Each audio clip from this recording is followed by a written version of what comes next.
This is the blueprint to making your first $1 million. And I'm gonna walk you through it step by step, even if you're starting with your first dollar. So there's 3 levels in the blueprint, and level 1 is fundamentals, and it starts with who you are. And the reason we start with who you are is because you are the foundation of everything that you want to have.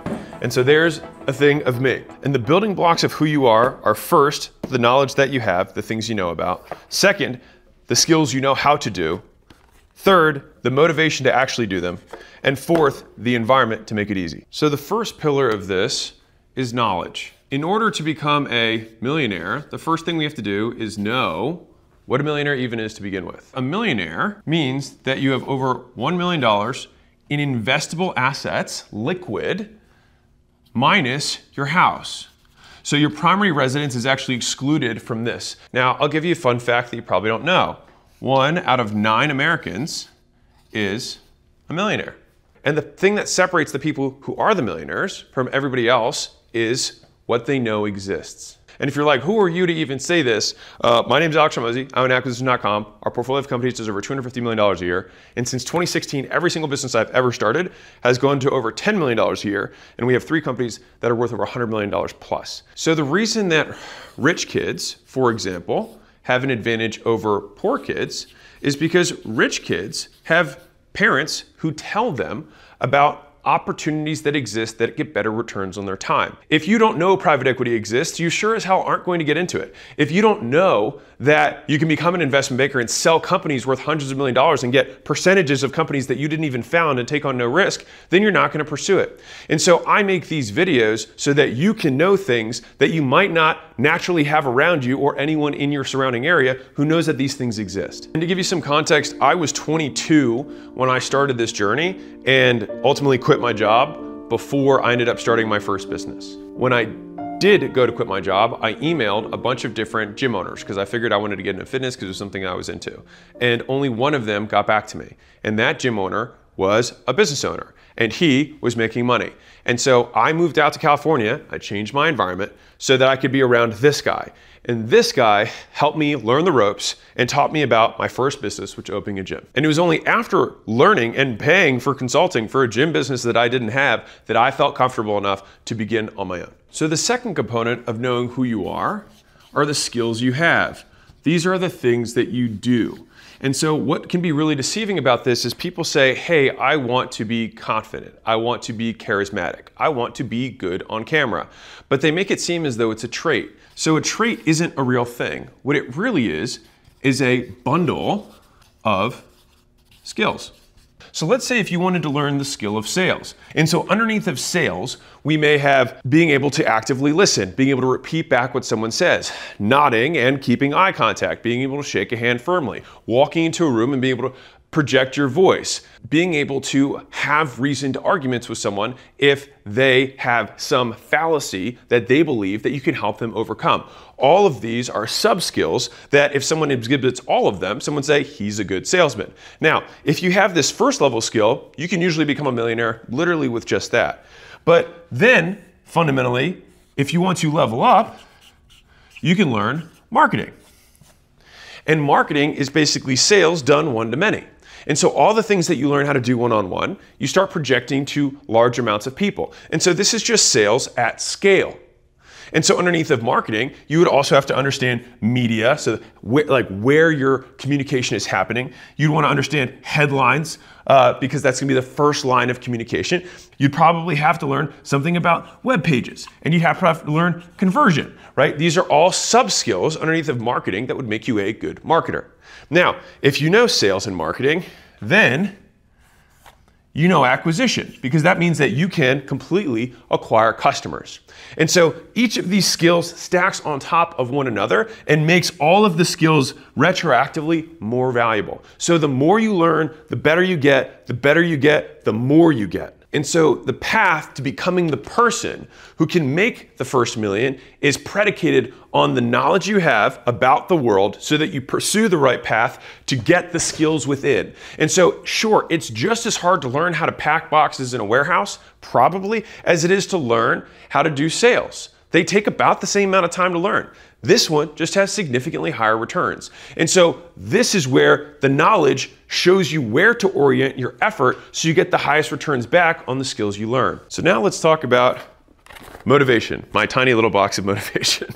And so motivation fundamentally comes from deprivation. It's from what you don't have that creates the action or urgency around acting in general.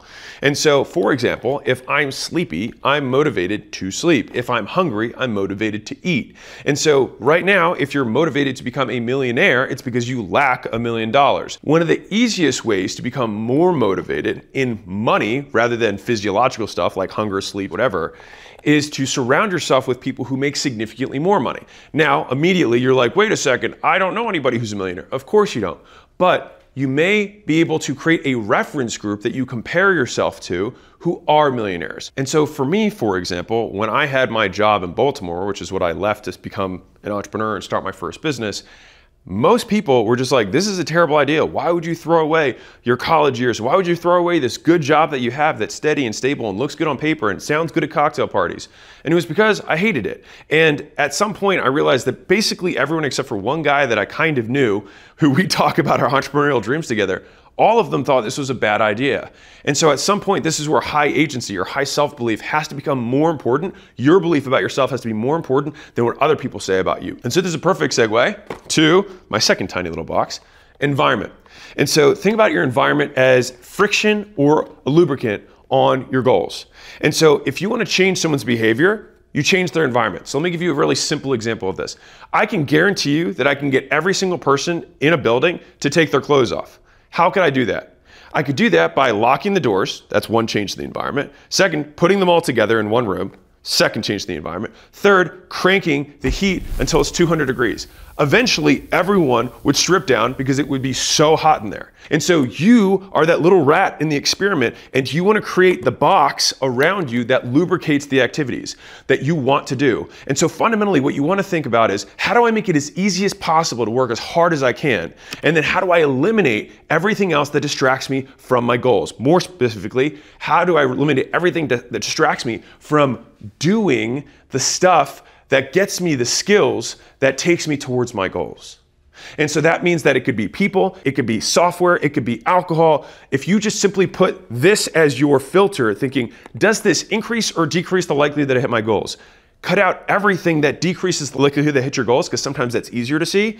And then all that you'll be left with is nothing and time and the ability to learn and act. I've talked about something that I call the season of no, which I've entered multiple times in my career as an entrepreneur, which is basically where you're not successful enough to be in the group of friends that you want to be in, but you want to have a completely different lifestyle than the people you're currently with. And so you basically just have to say no to everything. And that means that you're saying no to the social gatherings because you know none of those people there have the goals that you want and none of them understand what you want to do. It's saying no to the distractions and no to the entertainment that you do normally because you know that that's not going to increase the likelihood that you hit your goal. So for me, I gave up fantasy football. I gave up drinking with the boys. I gave up going out. I gave up really just like friend gatherings in general. And so the only thing that I did was I worked and then I went home at 5 and then I worked from 5 to 9. And so I'd work 5 to 9 in the morning, go to work 5 to 9 again at night. And so I had 8 hours of time that I could work on me and what I wanted to do next. And 5 to 9 or 9 to 5 that I worked in the middle of the day, that was basically how I paid my bills. And if you're like, wait, there was no time. Yes, there was no time. I didn't have a girlfriend. I wasn't going out to the movies, right? Like it was just 100% focused on removing everything that wasn't getting me close to where I wanted to go. And if you're like, wow, this makes me a weirdo. Yes, it makes you odd. And if you expect to be normal and achieve odd and outlier results, good luck. So we've just covered who you are and you made a little bit of money.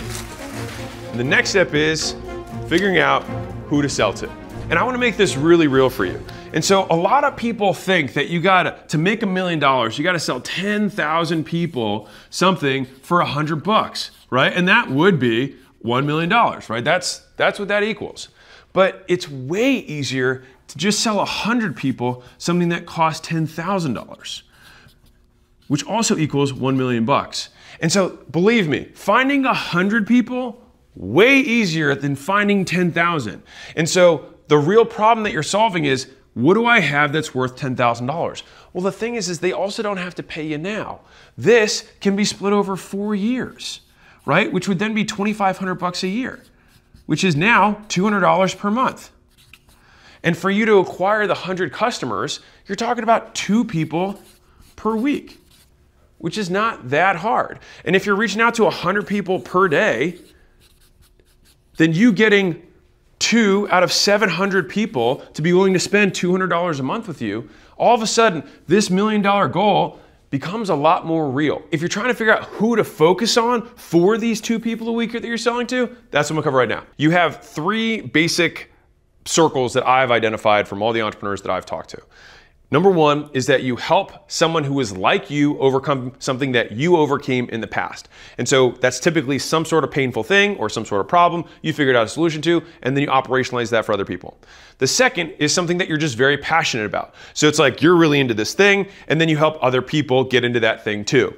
The third is some sort of professional skill. And so that's like, oh, I used to do accounting or bookkeeping for this business, or I used to do building management, or I used to do property management, like whatever it is, you have some sort of skill that you learn in the professional marketplace that you help other people do. And so all of those things, those 3 Ps, pain, passion, profession, are the 3 fundamentals that I look at in terms of trying to pick the who. So pain, passion, profession. Underneath of this, if you're like, okay, where do I want to start? The reason that I like helping fewer people rather than more people in the beginning is because you don't have money and you don't have resources. And so if you're going to start a business, you might as well start with fewer people that pay you more because it's easier to run that business. And so I like to use the old Tesla analogy here, which is when Tesla started, he wasn't trying to bring in the Model 3 into mass market. He started with the Roadster, which was the most expensive version of the car because he knew that the fewest amount of people would be able to afford it. The other thing that this does is it actually positions you at the top of the marketplace. Then he moved down market and created the Model S, which was now a $120,000 car. Then he went and got the Model X, and then he had the Model 3, and then he has the Cybertruck, which I think is Y. Anyways, the point here is that he basically worked his way down and went broader and broader and broader market as he continued to get resources and be able to redeploy them into broader and broader parts of the marketplace. And so for you, you're gonna probably pick what pain, passion, or profession you're gonna go to. You're gonna start with the smallest version of that market that you can, the most specific, the closest to who you can help the most. And so I will give you this third little piece here, which is, if you're for some reason split between 2 of these, like, well, I like this and I also overcame this thing, help the person that you can provide the most value to. Now, if you're like, okay, I can help this poor person go up by $10 and I can help this rich person go up by $100,000, then in a real way, that $100,000 is a representation of how much value you can provide that person, meaning go do that one first. Now, once you've identified, okay, I'm gonna start with a niche, I'm gonna pick one of these 3 Ps, then you run them through these filters that I have. Is that number 1, you want them to have the problem to solve. Now, all of these things fundamentally are problems, right? There's not enough information about this passion, there's not enough information about this pain, or there's not enough information about this profession they want to learn. But fundamentally, all of those are the problem. So you have to have a problem that you're trying to solve, and the people you're trying to sell to need to have that problem. Number 2 is they have to have the money to spend. If they don't have the money to spend, but they got the problem, then you don't have a business around it. You got a nonprofit, which is not the point of this video. This is about making money. Underneath of this problem to solve, you want them to have the urgency to solve it now. So this can't be something that they're like, oh, that would be nice. It has to be something that they want to solve right now, because this will overcome all of the people who are like, I'm going to think about it. They keep pushing it off. If you have cancer and somebody has a cancer treatment, you want it now. Now, on the money side, you also want them to have the authority to spend it. So you want them to be the one, ideally, who's the principal, who's the one who makes the decision about the implementation that you're going to help them with. And I want to be really clear. I use these as thought exercises to help you get started and pick the who that you're going to serve. But at the end of the day, if I had to boil all of this down, it just comes down to this one truth, which is that you want to serve the person that you can provide the most value to. I'll tell you that A16Z, Y Combinator, etc., they have one rule that they learned in years, which I will share with you, is that they now only invest in founders who already have experience with the problem. And again, I define problem very broadly here, that you have overcome this sort of difficulty and you've lived with the problem for 5+ years. If you've lived with it, then you intimately understand it, because that means that you'll also intimately understand the prospect that you want to sell to. And so it kind of is like this hack for already knowing what their thoughts and dreams are, what the pains that they're experiencing, how they talk, the words they use. So it's kind of this big time warp of saying, oh, I already spent the last years of my life living being me. If I can sell to people who are just like me, then I don't need to do 5 years of studying and figuring this out. And so for me, I had struggled getting into shape. That was my problem. I was not jacked enough. And so then I spent all my time learning about it so that I could become more jacked, so much so that I annoyed everyone at work enough that they were like, please quit this and start something fitness related. And so for me, that was the perfect first pick. Now, I was between SAT prep, and why was that? Because I had been pretty good at test prep. I tested pretty well, and I'd gone through a process of improving my own scores, and I was like, oh, I could probably help other people improve their scores too. The other thing that I was considering was frozen yogurt, because I actually really liked Froyo at the time. This is before frozen yogurt boomed, and so actually was, kudos to young Alex. It was actually not a terrible time to get into frozen yogurt. And so fundamentally, it's like I had two things I was passionate about, or pain. These are really just equal sides of the same thing, right? It was a pain, and then I became passionate about it when I solved it. SAT, Froyo, gym. And so actually all three of these were in this pain/passion bucket. And I chose to start the gym because frozen yogurt cost 150 grand to open, which I didn't have. Then it was really just between SAT prep and fitness. And I actually started on the SAT prep path first, and then I was gonna partner with someone, and then I'll just say it ended poorly.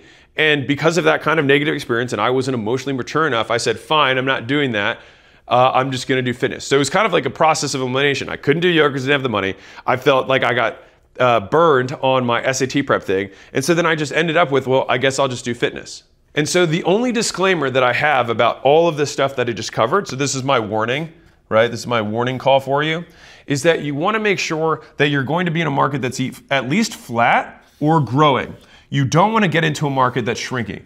And so if I wanted to get into retirement homes for old folks, that's a growing market. That's a good thing. And so if you had just recently placed your grandmother and it was a pain process for you, and then you figured out how to do it in a way that was really smart and efficient, then you could provide that solution to other people who are in the exact same position as you. And it's probably urgent, and they have the money and authority to do it. You just don't want to get into selling print newspapers today. So we've covered who you are, who to sell to, and you've made a little bit more money. And now we talk about what to sell. So there's 4 elements that I like to have in every product that I sell. Number 1 is that it's unique. And the reason for that is because I don't want anyone else to be able to sell it. The second is that it's expensive, because expensive stuff makes you more money per unit. Third is that I want it to be sticky. I want it to be things that people don't just buy once, but keep buying again and again. And the fourth is I want it to be air. So unique, expensive, sticky air, meaning it's something that doesn't cost me a lot to deliver. And so this is basically the relationship of your gross profit. It means it costs you a penny, you can sell it for $1, and people keep buying it again and again, and no one else can sell it but me. So let me show you a product that everyone's heard of that actually matches all 4 of these. Coca-Cola. It's unique in that no one else knows the recipe for Coca-Cola. It's expensive relative to how much it costs. It might cost a few pennies to put this together. Really, probably the can is the most expensive part of the product itself. And it's sticky in that, I mean, literally, if you spill this on the floor, it is sticky. But on top of that is that when people start drinking Coke, they don't stop drinking Coke products for usually their entire lives. Imagine introducing someone to a product and then knowing that they would literally always buy your product. They'd always go to restaurants and order what you had. When they go home, they crack open your thing. When they eat food, they drink your products. That's a great business. So these are all exceptional things for making your first $1 million. Now, if you want to make a gazillion dollars, then you want to add something else to this, which is scale. So if I just need to have 25 clients like I talked about earlier, then I could just do myself, give people time, give people service, give people some skill set and transfer to them. That's unique because no one else can do it because it's just me. I can charge a lot because it's just my time, which is the cost. And if I'm good, people pay again and again and again. And so these, like a normal service business with one really good person meets all 4 of these things. The issue then becomes scale. And so what I'll walk you through is different ways to make any product more scalable. I think that people have a massive misunderstanding about what it even means. So the first part is that it's not, is something scalable or not? It's how scalable is it? So this is really easy to scale, and then this is really hard to scale. And so one-on-one with you is harder to scale than, let's say, me adding another user on School, the software platform. And so everything about scalability has to do with something called the incremental cost of adding a customer. But all that really means is how much cost do we have to incur as a business to bring on one additional customer? The most scalable businesses bring on an additional customer costs almost nothing. Imagine your cell phone carrier. If another person signs onto their network of cell phone usage, it doesn't really cost them much at all to add the additional user. If another person comes onto Facebook, it's not that much. If another person comes onto School, it's not that much to add the person. And so all of these things are easier to scale. Now, I will tell you one of the things that's very interesting about very scalable businesses is that typically they're more demand constrained, meaning it's harder to get people to buy that stuff. Whereas there are some businesses that are very hard to scale. Think like a very high service business, so like accounting, for example, is harder to scale because it's hard to find really good accountants and be able to maintain that quality of service at a high level. Scaling a law firm, really hard because it's all about expertise, which means you have to get lots of people in. It takes a really long time to get them good enough, and you always have the risk of them leaving. And so oftentimes very unscalable businesses have partnership structures so that people come in so that they feel like partial owners in that business. But if you're the ultimate original owner, it can be harder for you to scale. Again, there are massive law firms. It doesn't mean that it's impossible, it just means that it's harder. Congrats, you're 1/3 of the way there. And now we move on to level 2. And this is level 2. And we start with get them to buy. And there's 2 steps to this. Step 1 is they have to find out about whatever it is that you sell. And in fact, I wrote an entire book about this thing in $100 Million Leads, which is getting strangers to want to buy your stuff. All right, this is advertising. The second thing that you do is you get them to buy. So let's start with number 1, find out. So there are 8 things that you can do to let people know about your stuff. The first 4 only you can do. The second 4 are things that other people do on your behalf. These I call the core 4. These I call the 4 lead getters. So these are the only 4 things that one person can do to let other people know about their stuff. So you've got warm outreach, which is letting people who know you know about your stuff. Cold is letting people who don't know you know about your stuff. Then you've got content, which is letting people who know you one-to-many know about your stuff. And then you've got paid ads, which is letting people who don't know you one-to-many know about your stuff. These are the only 4 things that you can do to let someone else know, to force them to find out about whatever it is you have to sell, because they cannot buy it unless they know you exist. Now, if you want to get more leverage, because this is about becoming a millionaire, then you can use these 4 things to get lead getters. Now, the first type of lead getter is a customer. This is the people who you actually get to buy. Now, they can do the core 4 themselves. They can let people they know one-on-one. They can let strangers know one-on-one. They can be in ads for you, or they can make content. That's when they make a review or they make a post talking about how great your stuff is. That lets more people know about it. The next is you've got employees. Employees do the same core 4 as you do on your behalf. So they do warm outreach. They do cold outbound. They make ads for you. They make content on your behalf. The next version of this is affiliates. So affiliates are businesses that already have your customers in their business. And so let's say I have a gym. If I want to get more people in my gym, I can make a deal with a chiropractor. And I can say, hey, I will send you patients when they ding themselves at my gym. And then when you have somebody who wants to lose weight because that's why their back hurts, you can send them to my gym. So that creates a reciprocal relationship between you and another business. And every customer they acquire, they can send to you and vice versa. And the last is agencies. So these are other businesses that specialize typically in one of these. So you've got content agencies, you've got paid ads agencies, you've got outbound agencies, and all of those, you'd still have to start with the core 4 to contact the agency, and then they would use the core 4 to actually advertise. So these are the only things any person can do to let other people know, and these are the types of people that become the targets of the core 4 that can then do it on your behalf. Now, if you're trying to get 25 customers, right, like I talked about, like you only need 25 people to pay you $10,000 a year for 4 years to become a millionaire, okay? So the thing that you have, and that's assuming no taxes, I'm just gonna assume this is an international video, The first thing and the easiest is here, is warm outbound. You just let people know who already know you that you have this thing for sale and that you're willing to help them. One of the easiest offers is, hey, I'll help you for free. So that means I'll put 3 hours or 5 hours of my time to helping you achieve some sort of outcome. And at the end, if you don't mind, I'd love to make you an offer about what it would look to work with me for paid for money in the future.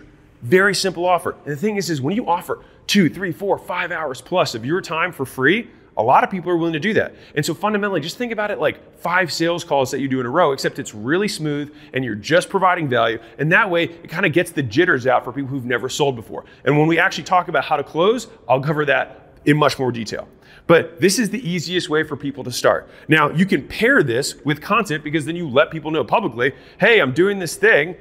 Want to hit me up. In fact, I'll put my, hopefully, first post somewhere over here. This is the first post I ever made to promote my business. And it was something called the Free Training Project. And I had already worked with people doing warm outbound for a year at that point. I think I had 13-ish customers, something like that. And then I published their results and I said, hey, if you guys want to work with me, I got a few spots open. And that's what became my first content post to let people know so they could find out about my stuff. Now, over time, I learned how to run paid ads and do cold outbound, which is like calls, emails, DMs to strangers to say, hey, can I give you this amazing offer? And ads work the same way, except we call them up, bring them in, and close them. And if you're starting out, this can seem like a lot of stuff to do. You're like, oh, I'm gonna do all 8. Until you get to $1 million, you can just do one of these.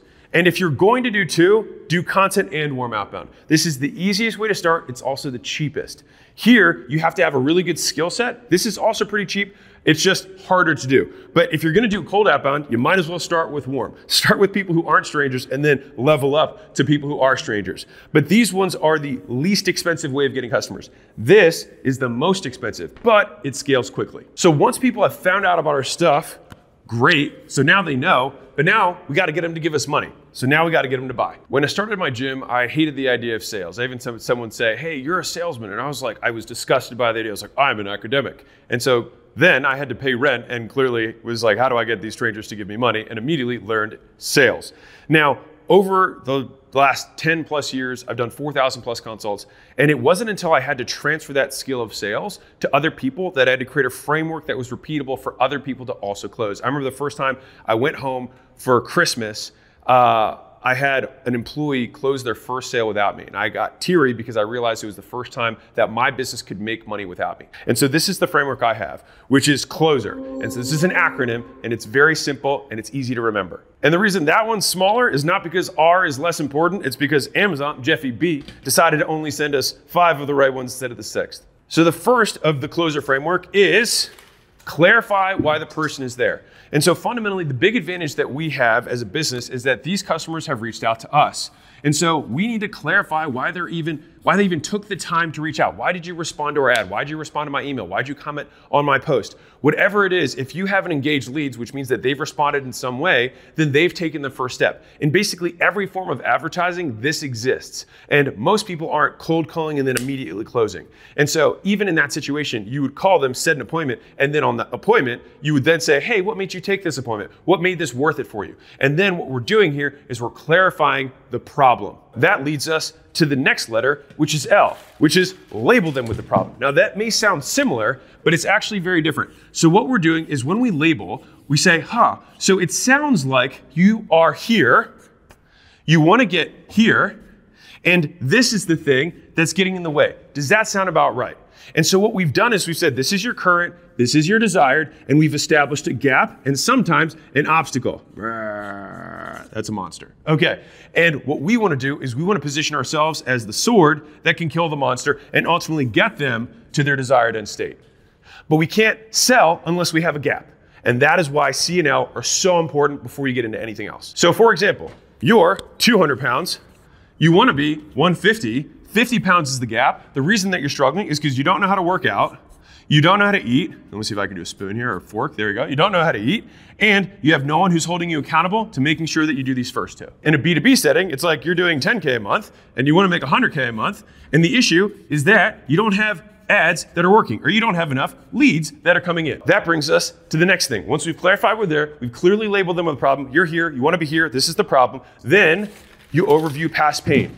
All right, I call this the pain cycle. So you overview past experiences. The reason this is so important is that pain is what motivates action. And so if you think about motivation in general, it's always from deprivation, like I said earlier. So you being overweight and reminding them of how overweight they are and the cost of being overweight this whole time, it basically further brings them this way. It expands the gap between where they are and then where they want to go. And the further that gap is, the bigger the rubber band is. And so remember, this is our amount of deprivation, which is the amount of motivation to get someone to buy. And so when we do the pain cycle, we simply say, what have you done before? How'd that work out for you? And then the pieces that they liked, you compare, you associate with your solution, and the pieces they don't like, you associate with why it didn't work and why your solution is different this time. Once you get to the end of, okay, what'd you do? How'd that work for you? Oh, it's different in this way. Oh, it's similar in this ways. What else have you tried? You keep going through that pain cycle to continue to poke on that pain button, to keep expanding the gap between where they are and where they want to go, and the frustration in the present for not having achieved it. And so once we've overviewed the pain, now we sell the vacation, S. A lot of people, salesmen, this is when salesmen blab. This is when salesmen lose the sale. And the reason they lose the sale is because they just do this massive monologue, and that doesn't work. Instead, what you want to do is come up with what I call a 3-pillar pitch. And each of the pillars is usually 1 or 2 statements and then followed by an analogy or a metaphor. And so you say, hey, if you want to create SEO to get more leads, then it's kind of like, and then we basically make our transition, it's kind of like when you get a paycheck and when you have an investment account. Your paycheck, you work and you get paid every single month, but you put a little bit of that money towards your investment. Over time, that investment compounds until eventually it makes you more than what you make in your active. And so SEO kind of works the same way. Now, realistically, there's really no similarity to getting traffic to a website as there is between paychecks and investment accounts. But it compares something that people understand with something that they don't understand so they can learn. And so fundamentally, you should come up with 3 analogies that explain each of the pillars of what differentiates your solution. If I was selling leads, which I came up with a script for mortgage brokers, it was the leads had to be exclusive, they had to be timely, and they had to be qualified. And so you just say, okay, have you ever got on the phone with somebody who doesn't have money and they're just window browsing? Yeah, it's a pain in the ass. Totally, right? And so it's like, cool, you just give an example, you give an analogy that explains it. If it's something easy to understand, examples. If it's something hard to understand, metaphor. And the reason I call it sell the vacation is that you'll notice that I'm not actually explaining much about the product at all. And the main reason is because they care about themselves, they don't care about our product. They care about their problems, not about our product. And the only reason they care about our product is if there's a way that they know with high conviction that's gonna get them to their goal. And so we wanna talk about Maui, we wanna talk about Hawaii, we wanna talk about where they're going, what it's gonna be like when they're at 150. What it's going to be like when they're making $100,000 a month, not all the steps it's going to take to get there. We're not talking about TSA. We're not talking about taking your shoes off and sitting next to somebody who stinks and getting on the plane and having bad plane food. Because guess what all of that stuff is? I just gave you an analogy. And so once we've done S, we then go to E, which is explain away their concerns. So at this point, after you've overviewed the pain, you say, hey, I think I might have something for you. Would you like to hear about it? They say yes, and then you go to sell the vacation. Once you've sold the vacation, you ask, you say, you ready to get started? Does that sound good to you? Any kind of closing question you want. Fair enough? Great. Now, if they then say anything but yes, I want to buy, you then go to E, explain away their concerns. And so the way that you explain away their concerns is that typically there's 3 big categories. So people blame their circumstances for why they can't do something. They blame other people for why they can't do something, or they avoid the decision altogether, which is basically blaming themselves. They give their power elsewhere. And so within that, you basically have 6 categories of questions that fall underneath. So 1 is they say they don't have the time. I'm too busy right now. Now's not a good time. The second is they say, I don't have the money to do this right now. This is too expensive. This is outside of my budget. Number 3 is they say somebody else has the decision-making authority, all right? The 4th is they say, I'm not sure this is right for me. This is a fit question, all right? Which is really just means that they have a preference that isn't aligned or that they believe isn't aligned with the product that you sell. Oh, I have to follow a meal plan. I don't want to count calories. 5 is they blame other people's past experiences with them. And so this is one that we overcome with something I call burn you twice, but it's other people's products. And then finally, they avoid. This is a stall. This sounds similar to this, but is actually very different. This is I don't have time. This is give me time. That covers the explaining away the concerns. There's 100 other closes I give you, but those are the theories behind each of them. Finally, we have to reinforce the decision. So now we have somebody who's made the decision. They've chosen to give us money, which is amazing. We love them for that. But the thing is that sometimes people change their minds when they go away, especially if you're good at sales. And so when you have the R, what we're doing is we're reinforcing that they made a good call. Now, this actually begins the handoff to onboarding.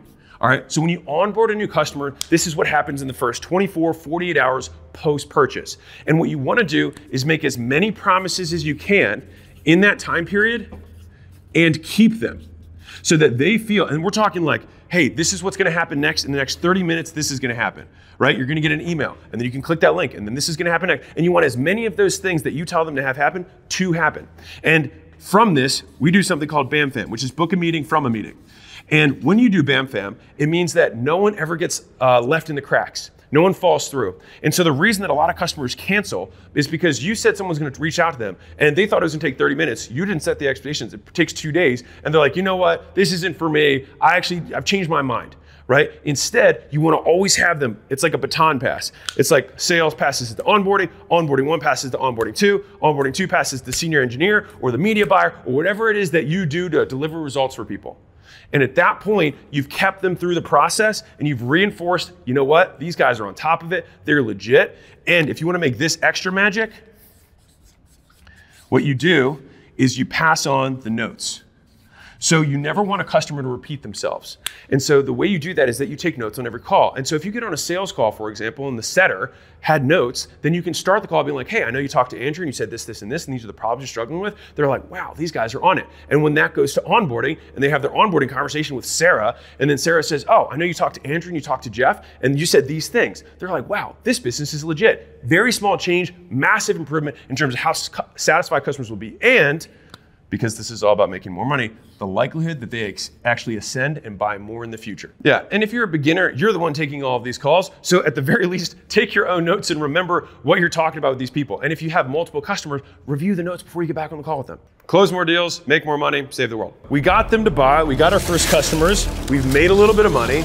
Now we get them to buy even more. So now we got to get them to buy more times. And specifically, this is all the different ways that you can make a customer worth more money to your business. And so the idea is that the customers or the businesses that make customers worth the most are the ones that make the most money, unsurprising.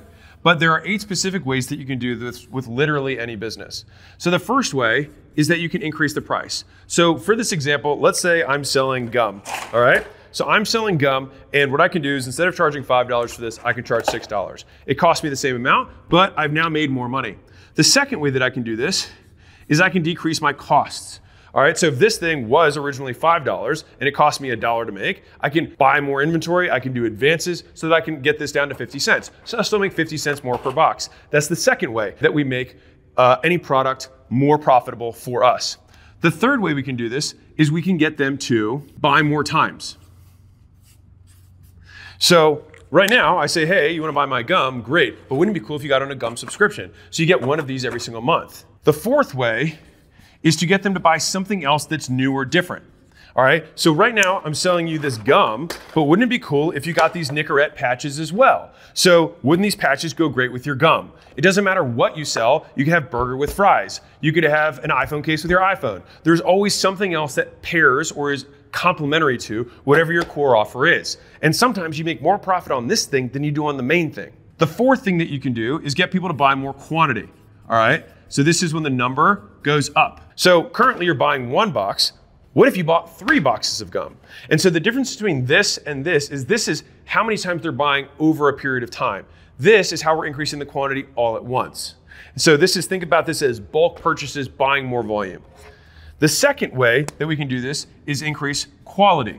So now we say, okay, how do we sell you a better version of this? So these ones are 2 milligrams of nicotine. These ones are 4 milligrams. So if I have a box of the same size, but I sold you a 4 milligram version, then it might be a higher quality. Or maybe the nicotine in this one comes from a magic plant in the Amazon. Either way, we sell a higher quality version. If I were selling burgers, instead of selling mystery meat, you could sell sirloin burgers, right? If you're selling iPhone cases, it would go from plastic to Kevlar. It would go from plastic to metal or wood. We give a higher quality version of whatever it is that we sell. And if you're selling services, there's a zillion ways you can make more valuable, but it's like you have higher quality representatives who are going to be answering your thing. You have priority support, you get answered first.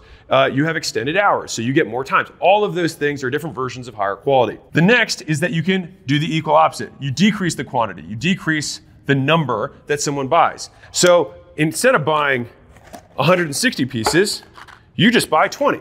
So you can have a downsell. Now, the reason that this can make you more money is that it actually makes you more money per person you talk to, not per customer. And so what this is, you make money here when you take a no and turn it into a yes. So it's taking a no, a small no, turning into a small yes, and then later you have all these other things to turn it into a big yes.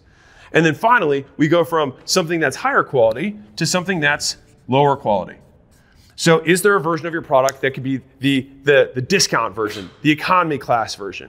And with services, it's literally the equal opposite. You have junior reps who answer it. You have extended times. You don't get calls, you only get chat support. It's all just thinking, what are different ways, all the components and features that I have with my service. Most times, if you have a service, you haven't even defined all the standards you have. You just need to think through every single thing. What about speed? What about quality? About who they're talking to? What about the medium they're on? Is it one-to-many? Is it one-on-one? Is it recorded? Is it live?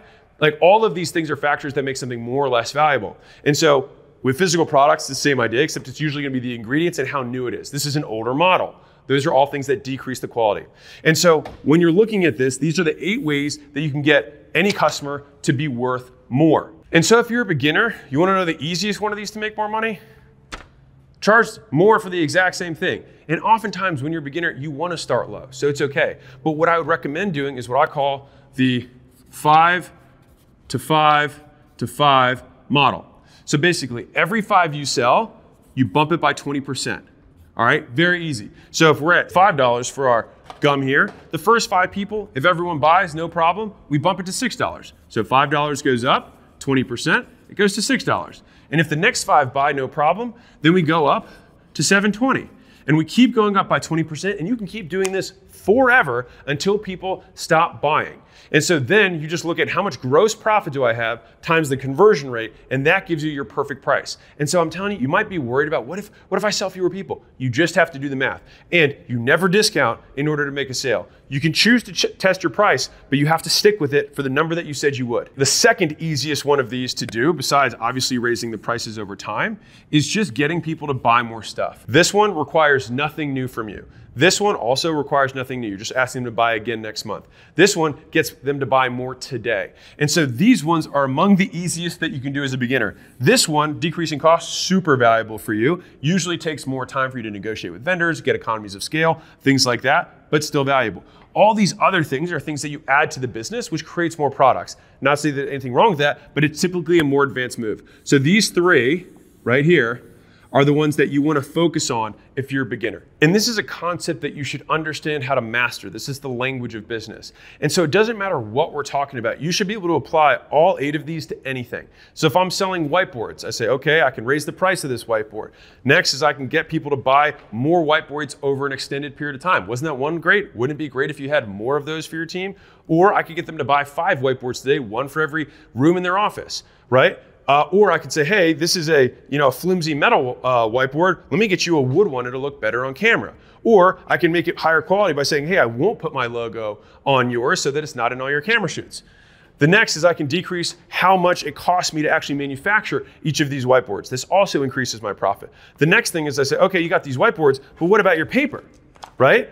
That, what would go great with your whiteboard? Rolls of paper. The next is, okay, can I decrease the quantity? Okay, so instead of buying 5, you buy 1, right? And then in terms of quality, we go the other direction. So instead of buying this wood one, you buy this metallic one. And if you're starting with metallic, then maybe you go from this metal one to really flimsy metal or an older model. You should be able to apply this to anything you sell. And once you've mastered this, you can become a master of increasing the lifetime value, AKA how much people spend with you. Imagine this bucket is your business. And imagine this is new customers coming in the door.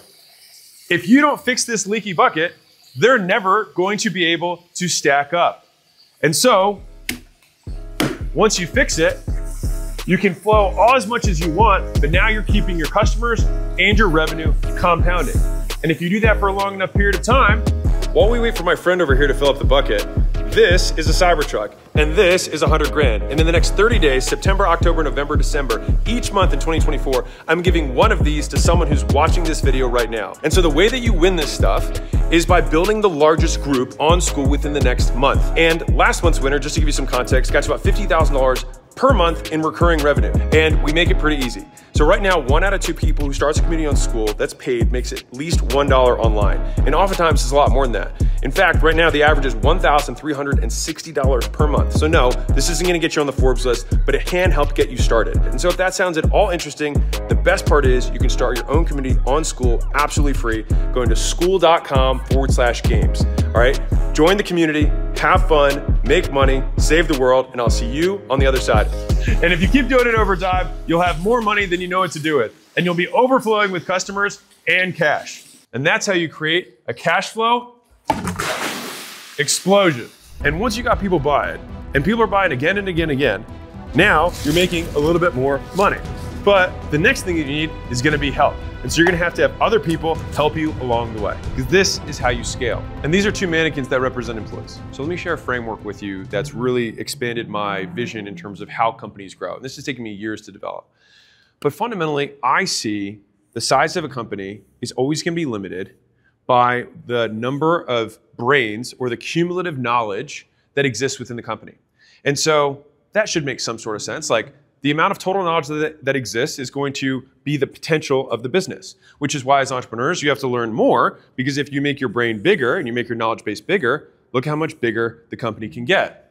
But the thing is that you don't realize that you can get 3 or 4 or 5 other people's lives built into the business by saying, hey, I don't need to learn finance. I'm gonna go find somebody who's got 20 years of finance experience in this industry. Hey, I don't need to learn HR and recruiting because I'm gonna go find somebody who has that experience. Because what happens is, once you do that, the potential of the business, you can't even see it because the peak would be all the way up here. And so this is the big unlock. This is how Steve Jobs built the biggest, one of the biggest tech companies in the world. It wasn't because he knew how to build the iPhone.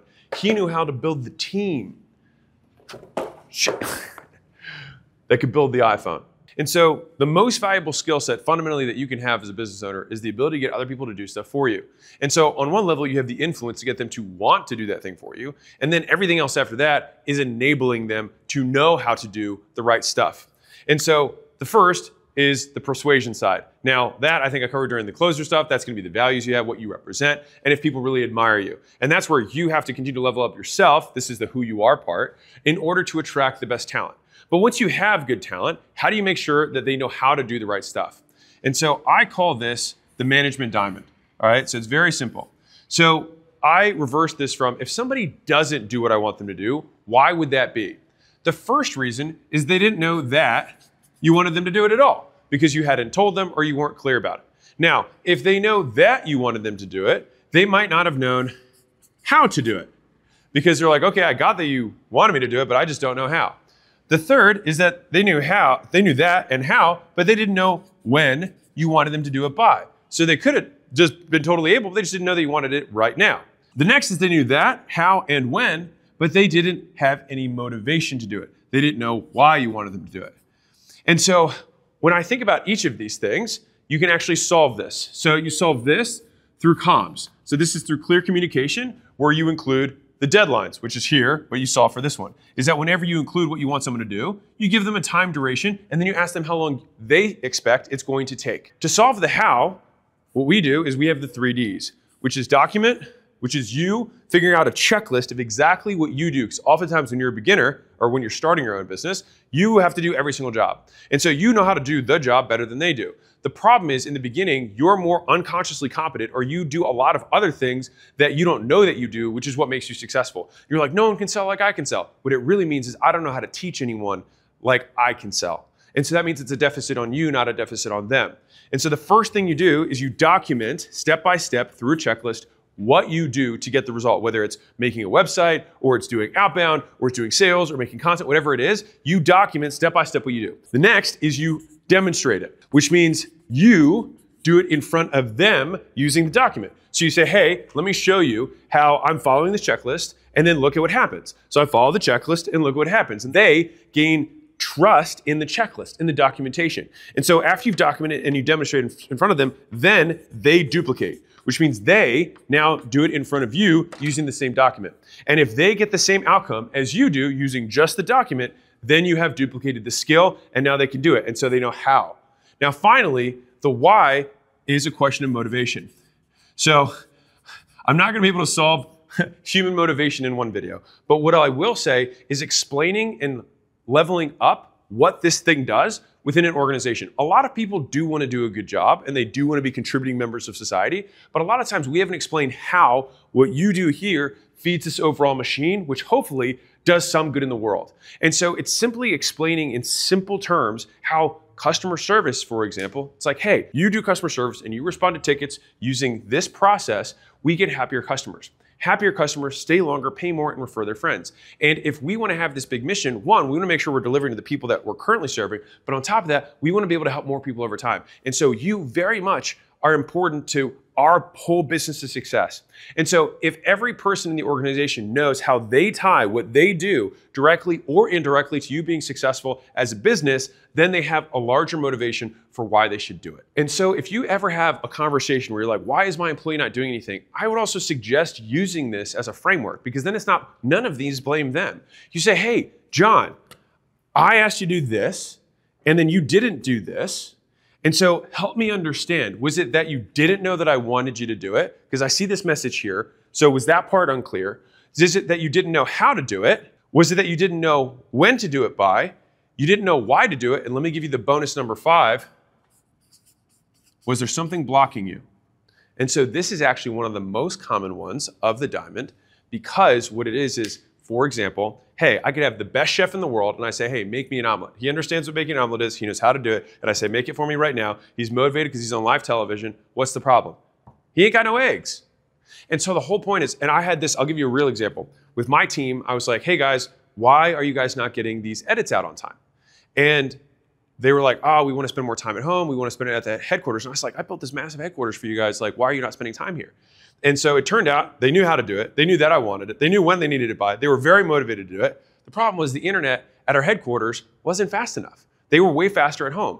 And so we spent 200 grand to get Google Fiber drilled down into the building so we get a gigabyte a second now. And now they all edit here. And so the thing is a lot of times as a boss or an owner, you have to see what are the things that are blocking, because most people do want to do their jobs. But this little five-part framework, this diamond, is one of the most valuable tools I have, because this actually makes a productive discussion. Because either you can solve the constraint for them, or you find out that you've got somebody who, despite all of these things, still chooses not to do it, in which case, maybe it's not a good fit for them. So we had a new sales rep that came in, and we were really excited about him, and he seemed really sharp, really understood what was going on. And within 3 days, he was doing all of the stuff, but he came to us and was like, I really hate this. Now that's something that I can't fix. If you hate, talking to new people and talking to customers or talking to prospects all day long, then sales is probably not for you. Now that being said, we also want to break down like, hey, everything's got periods of suck. You got to learn skills, things like that. But if I check every one of these boxes and someone says, checks all of them and nothing's stopping them except for themselves, then it makes the conversation really easy. It's like, dude, I don't want you to do something you don't want to do. No worries. So boom. Why do I bring a tripod here? If you're like, what are the 3 pillars of business? These are the 3 pillars of businesses. Alex understands them. The first, the tip of the spear, is acquisition. That's marketing and sales. That's letting people know about your stuff and getting them to exchange money in order to get it. The second pillar is delivering that stuff. So someone advertises, someone sells, and then someone has to create and deliver the iPhone. So once you advertise and you sell, now you have to deliver the product. You got to give the person the iPhone. So that comes from the design, that's product, that's distribution, that's delivery. In service businesses, that's customer success, that's onboarding, that's delivering the service itself. That is all the stuff that goes into this delivery. It's how you fulfill the promises that acquisition made. The third one, and this is the one that a lot of people forget, and this often limits businesses, is operations. So this is everything else that's not included in these 2, but that support these 2. So think IT, legal, finance, payroll, HR, recruiting, all of that stuff supports these 2 other functions. These are the core value creators in the business. You got to market and sell stuff, you got to deliver that stuff. But everything else that has to exist in order for these 2 to continue to function, you got to pay taxes, you got to pay payroll, you got to send people checks, right? These are all things that must exist, but most entrepreneurs are severely lacking. And this is sometimes where the biggest outside help can come and help expand the overall business, so that the potential of how big the thing is that you want to build can get so much bigger. And then you just keep adding more and more people to this, and you keep expanding the stool. But the 3 core pillars of the business remain unchanged. And so if these are the three pillars of the business and you want to take a partner on, so let's say that I want to take this partner, not necessarily a life partner, but I want to take a partner on in my business because this happens a lot really early. And usually it's because there's so much work and you have no capital and you're like, well, you know what? If two of us work, at least twice as much stuff will get done. The problem is most partnerships come from two guys or two gals who are buddies and say, hey, let's get, like, we have fun hanging out. And we love talking about business, let's do business together. But the problem is, let's say they both love marketing and sales, or they both love product, or they both love operational stuff, just like people and things like that. Well, then you actually are super top heavy. And what happens is this goes like this because you're over indexed on one and the tripod falls over. And so you want to be balanced in the business so that the business can continue to scale proportionally across all functions. And so if somebody is going to partner with you, they have to have a skill that you don't have, time you don't have, or capital you don't have. And from the skill perspective, it means they have to have one of the other legs of the stool that you don't have. From a capital perspective, that might be the thing that flows into the business that allows these people to work in the beginning when it might not be as profitable. Or for you to buy inventory, for you to buy a machine that you're going to do the equipment with. Or let's say it's you sending the capital, somebody else is going to be running the business on your behalf as an operator or owner. Now they're putting in time or energy that you don't have because you're doing other stuff. Congrats, you're now done with level 2. More money! And now it's time to go to level 3. So here we are on level 3, and I want to take a quick pause to invite you, if you're a business owner doing over $1 million a year and you'd like to scale to the next level, I want to invite you to come out to our workshops here in Vegas to my headquarters to meet with me and my team, each of my functional directors who are working with companies in my portfolio doing hundreds of millions of dollars a year to help you deconstrain your business to get to the next level, wherever you're at. So if you're trying to go from 1 million to 10 million or 10 million to 30 million or 50 million, we've been to each of those levels multiple times before, and we know what it looks like to have advertising go from 1 to 10. We know what it looks like to have delivery go from 10 to 30. We know what it looks like to have finance go from 30 to 100. And so we can help you deconstrain those things and help you ultimately scale. If that sounds at all interesting, I'm sure the URL's around here, and we'd love to have you out. Otherwise, keep enjoying the vid. Let's go to the first level of level 3, keeping your advantage. So things are working, people are working for you, you're making sales. Now we want to expand the gap between you and everybody else. And if you're like, why is there a big seesaw here? I'll explain in a second. But the fundamental crux of all this is the big word, leverage, which is, let's define it, how much you get for what you put in. So leverage doesn't mean good or bad, it's just how much you get. Now, if I do this many times, and let's say I'm pumping something, then I'm doing more repetitions. And the amount of leverage I get is proportional to the size of this lever, right? Now, if I want to get more for what I put in, then it means I would extend this lever all the way out here and I'd get more for every push. If I wanted to have less, which why would you, I would put my hands here and I have a much smaller lever, so it's much harder to do the same amount of work. And so how much you get is leverage. High leverage is I get a lot for what I put in. Low leverage is I get very little for what I put in. And so there's lots of forms of leverage in a business. And the idea is that you want to have as many working for you at the same time as humanly possible. So I'll give you a couple examples. So one that I've built mine on is brand. It's reputation. So that means that if I have a brand versus not having a brand, the brand gives me leverage in a lot of ways. So number one is I have higher click-through rates. If I run an ad with a trusted figure, then more people will click than otherwise would have normally without a brand. That means I get more for what I put in, high leverage. Second, I get higher conversion rates. And so the people who click also have a higher likelihood of opting in, following through, and ultimately buying. And once people do that, then they're able to say yes, or they're willing to say yes at higher prices. Another form of leverage is people. If I can get more for what I put in, I only lived one lifespan, but I can get somebody else's life, basically their experience, to help propel my business towards my goal, then I get my life plus their life. And so that gives me more leverage. So I want to make this real for you. So imagine you see an advertisement for this blank t-shirt, all right? Are you inclined to buy it? Probably not, unless you're just in the market for white t-shirts. But all of a sudden, if you see this one right next to it, you might have a much higher likelihood of clicking, converting, and then buying at a higher price. So literally, if these are side by side, this might be $30 and this might be $5, and you still might be more likely to buy this one. That is the leverage that brand gets you, because they, for the same ad at the same dollars, get more sales for what they put in. And you can see leverage everywhere. If I write code and I write it one time and then millions of people use it, that gives me leverage. I did work once, people use it millions of times. So for example, if I write a book, then it takes me X amount of time to write the book, but once the book's written, I don't have to work again for the book. But if people keep telling their friends about the book and saying it's good, then it continues to sell copies and spread the word. That's leverage. I'll give you another one. So if I do this in the beginning, I'm probably really inefficient at it. But if I do this for days and days on end, I probably realize I gotta put my weight on it. And you know what? I can lock my arm out so I don't have to use my muscles, and I can just lower my weight onto this thing. So my skill gets better. And so I get more per unit of effort. And so skill is also another form of leverage. And so one of the most important relationships to get leverage earlier on in your career is understanding what work is. So work, which is what you do every day, is volume times leverage equals output, which means work equals output.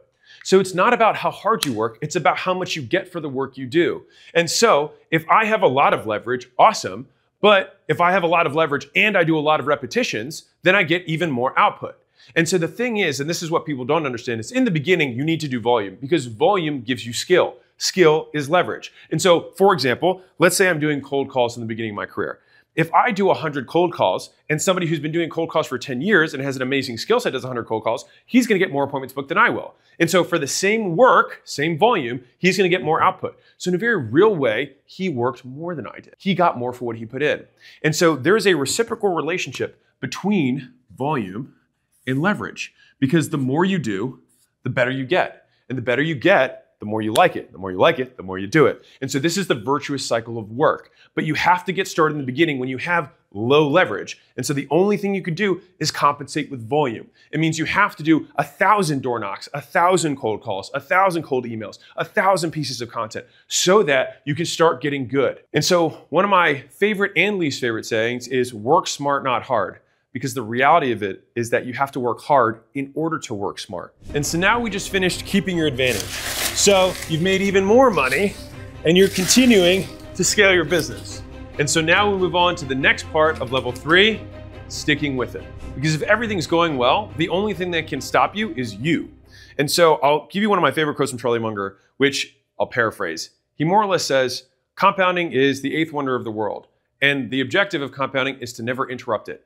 And so he talks about this to stop people from day trading and getting people to buy in and out of stocks. He says, you should be willing to buy a company and have the stock market be closed for the next 5 years because you bought a share of a company and you believe it's going to go up for a long period of time. So that's why you buy high quality businesses. But the concept of not interrupting compounding is one of the key philosophies that I have around focus. Focus is one of the most important things of entrepreneurs. And if you talk to the most successful entrepreneurs, they talk about ruthlessly focusing for long periods of time. And Steve Jobs was famous for grilling his direct reports and asking them when he would start meetings, what have you said no to lately? And so I define focus by the quality and quantity of things you say no to. So if you say yes to many things, then you are not focused. If you say no, hypothetically, to literally everything, except for one thing, you would define that person as incredibly focused, probably obsessive. But like imagine a kid, for example, who did nothing but play video games all day. He's incredibly focused on video games. He doesn't eat, he doesn't sleep. I'm saying hypothetically, he does nothing else. He's incredibly focused.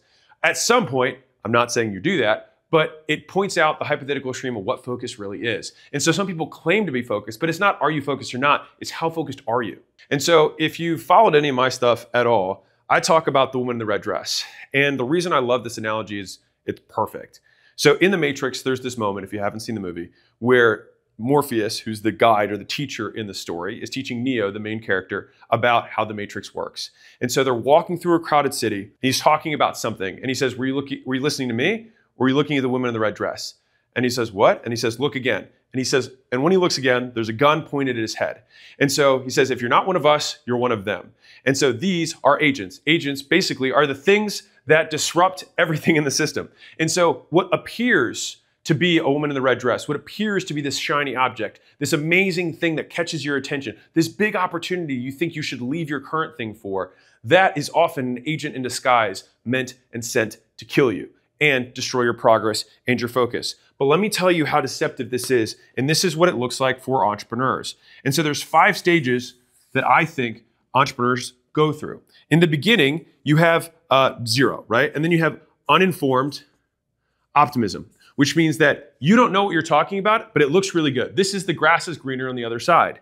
Then you have informed pessimism, which is now that I got into it, oh, it actually isn't that easy to make money in this thing. Even though my cousin's doing it, he's actually been doing it for 5 years, and there's all these other things I didn't know about. But now you know about it, and you're like, ooh, this is actually a little harder than I thought. Then, if you keep going, you have the valley of despair. This is where everyone gives up and everyone stops trying. Now, what happens most times is they never get to step 4. What happens again, well, I'll tell you step 4 and then I'll tell you what happens to us. So step 4 is you get to informed optimism. So now, remember the optimism here? Now you're informed about it. So you're like, okay, I get what it takes to make this work and I can see a way for me to win. And then finally, you get to here, which is you achieve the goal, right? You do what you set out to do to begin with. But you have to go through the valley of despair. This happens in every single business, especially when you're starting out. But what happens for most entrepreneurs is, dotted line, they start it all over again. And so they say, oh, you know what? I'm going to go find my point of uninformed optimism because there's another thing. It's not drop shipping, it's crypto. It's not crypto, it's wholesaling. It's not wholesaling, it's insert whatever opportunity you think is quick and easy, and I promise you, none of them are. Because think about it this way, if something were quick and easy, everyone would do it and already be winning. So I'm gonna break this myth in half because I think it's so important because it is the #1 thing that destroys most businesses, is disrupting compounding. And I think part of the reason that this myth is proliferated is because the people who are selling you that myth make money on you buying their solution. And so what they do is they say, oh, the average millionaire has 7 income streams, right? And so you think, oh, millionaires have 7 income streams, therefore I should have. That's like saying, oh, the average billionaire has a private jet, therefore I should fly private to be a billionaire. It confuses the sequence. It's not that you get tall when you play basketball, it's that tall people play basketball. And so for you in your career, most people who make a lot of money focus all of their eggs in one basket, and then once they've achieved all the success, then they diversify. But after they diversify, their returns go down, not up.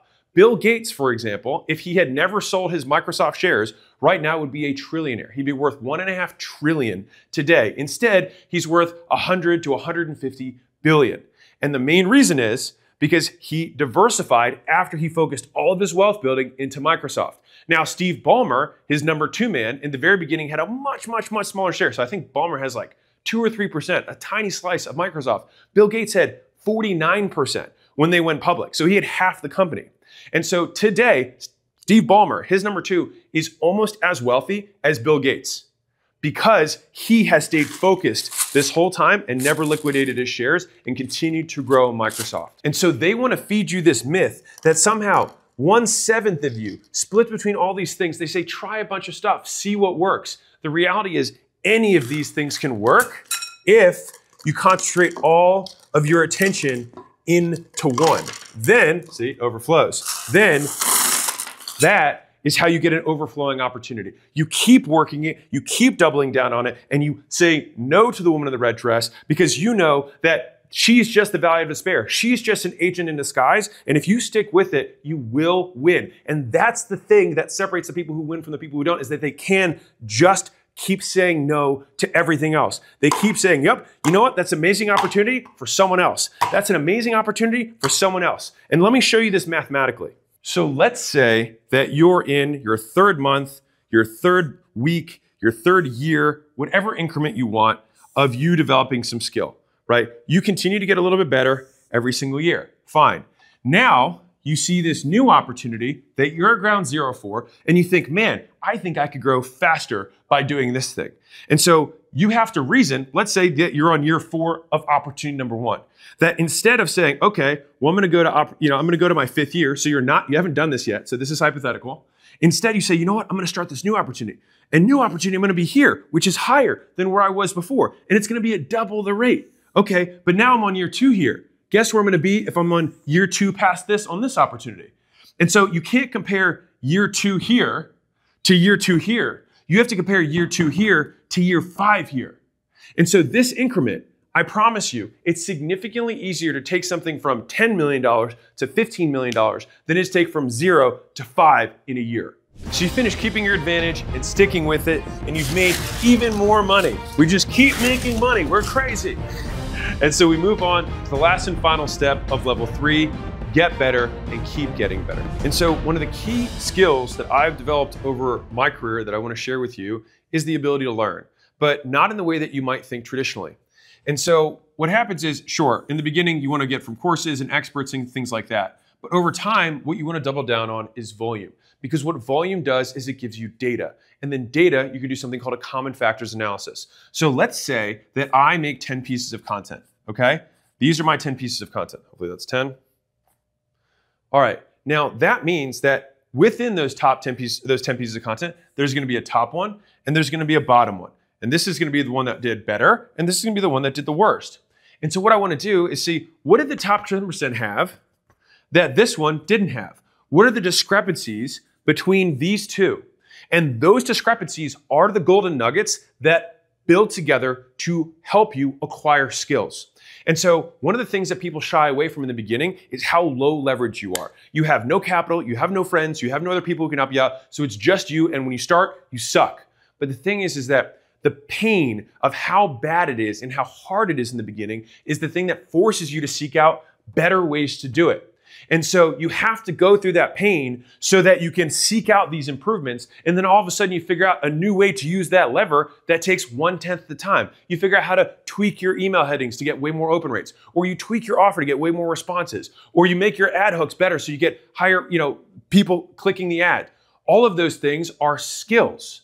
And so this pain and this volume, and this is the poor part, getting a feedback loop going is what creates skills. So it's not just doing a lot. You have to do a lot so that you can see what works so that you can get better. Fundamentally, common factors analysis is how I learn everything. Because a lot of the skills that I have to learn now are things that no one teaches. There's no courses for what I'm trying to learn now. And so I have to just try a lot of things and see, what do the top 10% have in common? And this works for figuring out your customer avatar. You're like, hey, what are my top 10% of customers? What do they have in common in terms of what they did and who they are? What are the bottom 10%? What did they do and who are they? Okay, well, I want less of those and more of these. And so this is a continuous loop that you do on your customers. The same thing works in your content. What are the top 10 pieces and the bottom 10 pieces? What are the top 10 ads and the bottom 10 ads? What are the top 10 perfect sales scripts in terms of recordings? What do we say differently on those calls than we said on these calls? It literally applies to everything. And that continuous loop of progress and feedback is how you get better. And that is the core of leverage from a skills perspective. And so right now, if you're watching this video, maybe $1 million is your goal. And if it is your goal, then you have to deconstruct it to what you need to do. Remember from the very beginning, and what are the actions that I have to take? And you take these actions so that you can look at what worked and what didn't, so that you can get better. And so this is fundamentally how you create goals. And no, this isn't your mama's goal video because you've already seen that. This isn't about SMART goals. This is about your relationship with your goals. And so this is something that I don't see people talk about, but you have a relationship with your goals. It is something that you're willing to sacrifice in order to keep. And so when I think about this for myself, I had a conversation with Layla, for example, where I said, you know what? I define love as what you're willing to give up in order to keep something. And so you say, hey man, that guy Rod, he must love that car because he continues to keep working on it over and over again. It still doesn't work. He must love that thing because of what he's willing to put up in order to keep it. And so if we think about that as the measuring stick of how much, not do I love something or not, but how much do I love something, then you can see in a very real way, how much do you really love your goals? Are you willing to lose a friend over it? Are you willing to give that up in order to keep your goals? Are you willing to give up a girlfriend for it in order to keep your goals? Are you willing to give up a wife or a spouse for it in order to keep your goals? For me, the answer is honestly yes. And the reason that I have such an intimate relationship with my goals, sounds kind of weird, is because my goals have fed me more than anything in my life. They have helped me become the person that I want to be because they have oriented my behavior to help me do the activities that create the character traits that create the outcomes. And so I use that as my filter for the people who are in my world. So if someone comes in my world and I think, do I need to sacrifice my goals in order to keep you? Now, a lot of times it's not an all-out sacrifice. Sometimes I just ask the question, is my goal achievement more or less likely with this person in my life? And oftentimes it's just neutral, which then for me is, okay, well then you're gonna drain me of resources that don't get me to my goals that I could otherwise, those marbles, that I could otherwise keep focused on the main thing, which means I have to say no to this because I choose my goals over that. Now, this may sound extreme, and that's because it is, but you can't want to be exceptional and not be willing to be the exception. It is normal to be not normal, to have not normal outcomes. If you can't expect, this is a preference thing from the closes, you can't want my outcomes but want it your way. If you change the variables, you change the outcome. And what I can tell you universally is that the people who achieve outsized returns are the ones who did outsized work and more specifically made outsized sacrifices in order to continue to be able to pour in to that which mattered most. And so I'll be real with you for a second. I've hit my $1 million goal, I hit my $100 million goal, and now I've been pretty public. I'm trying to document everything that I do to hit $1 billion and beyond. And at the same time, the $1 billion goal matters a ton to me, and at the same time, not at all. Because the $1 billion goal is not because I want to hit $1 billion for some reason. I can't buy anything. There's nothing I can buy at $1 billion that I can't really buy now that I can consume as an individual. Sure, maybe I buy companies or buy big buildings or something like that, but it doesn't actually change my day-to-day living. But the reason that I hold on to that $1 billion goal is because I would like to meet the man who I would become who's able to achieve that. And so for me, the quantitative measure of what my business has grown has been an indicator of my personal growth. And so I have a belief that either your business is growing or you are. And so when your business is going down, guess what? You're usually growing a ton because it's painful. And that's why they call it growing pains, not growing joys. It's not fun. But the thing is that most things in life aren't fun. Decline is painful, stagnation is painful, growth is painful. The question is, which of those pains gets you closer to where you want to go? Follow the steps in this video and hit your $1 million. But you should want to make, as soon as you hit the $1 million, set it for 10. And as soon as you had 10, set it for 100. Not because you need the money, but because you want to meet the man or woman who's capable of making that a reality. The biggest gains in life, the best players in life, play infinite games because the objective isn't to win. You're not going to win at business. Like, take it to the natural extreme. Let's say you become the richest man in the world. Let's look historically at the richest men. None of them was the richest man for their entire lives. They touch the top for a brief second, for a year, for 2 years, and then they disappear or they die. So it's this whole idea that's not even true. You don't win. The point of business is to stay in business. That is why it's an infinite game. The point of marriage is not to get married, it's to stay married. The point of fitness and health isn't to get fit or get healthy, it's to stay healthy. And so most of the games worth playing in life are not finite games, they're infinite. And so if you can adopt this learning mentality, then there is no end because you are the asset, you are the outcome. And so by saying that you are finished playing means that you are finished becoming.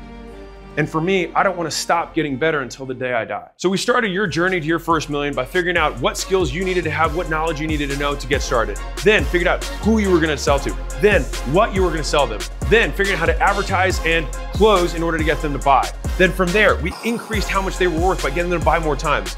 Then we recruited the people who need to be on our team to help us along the way and scale.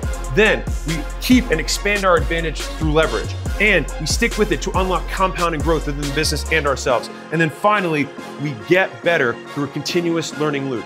And that is how you get to your first million. And if you enjoyed this, click the next video, which is 13 years of brutally honest business advice, because at this point, hopefully you'll have your first million or be on the way to it. And then I'm gonna hit you with some harsh truths of getting from 1 to 10 and beyond.